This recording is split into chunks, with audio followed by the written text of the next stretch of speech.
உதயநிதி அவர்களுக்கு தரமான பதிலடி கொடுத்திருக்காரு நம்ம திருமா அவர்கள். என்ன சொல்லியிருக்காரு அப்படின்னா, அதிமுகவில் வந்து எம்எல்ஏக்கெல்லாம் பதவி விலகுறாங்க. அதுக்கு அதிமுகவில் என்ன பிரச்சனைன்னு நம்ம அதை தான் ஆராய்ச்சி பண்ணணுமே தவிர மற்ற தேவையில்லாத வேலையெல்லாம் அறிவுஜீவி மாதிரி பேசக்கூடாதுன்னு அழகா அடிச்சு விட்டு போயிட்டாரு நம்ம திருமா. நீங்களும் அந்த வீடியோவை பாருங்க. எம்எல்ஏக்கள் ராஜினாமாங்கிறது கூட்டணி கட்சிகள் கொடுத்த ஆதரவை நம்பாம விஜய் இருக்கிற ஒரு பொலிட்டிக்கல் இது அப்படின்ற மாதிரி உதயநிதி அவங்க கம்ப்ளைண்ட் பண்றாங்க, சொல்றாங்க. அது அப்படிதான் பாக்குறாங்க சார்.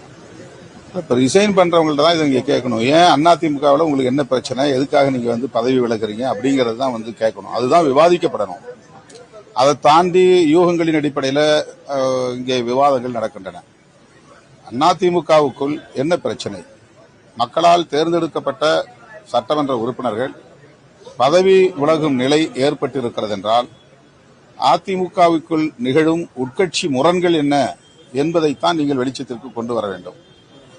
அவ்வாறு இல்லாமல் யூகங்களின் அடிப்படையில் விவாதங்களின் திசைவழிப்போக்கையே மாற்றுகிற முயற்சியில் தொடர்ந்து ஊடகங்களும் இதர அறிவுஜீவிகளும் செய்து கொண்டிருக்கிறார்கள்.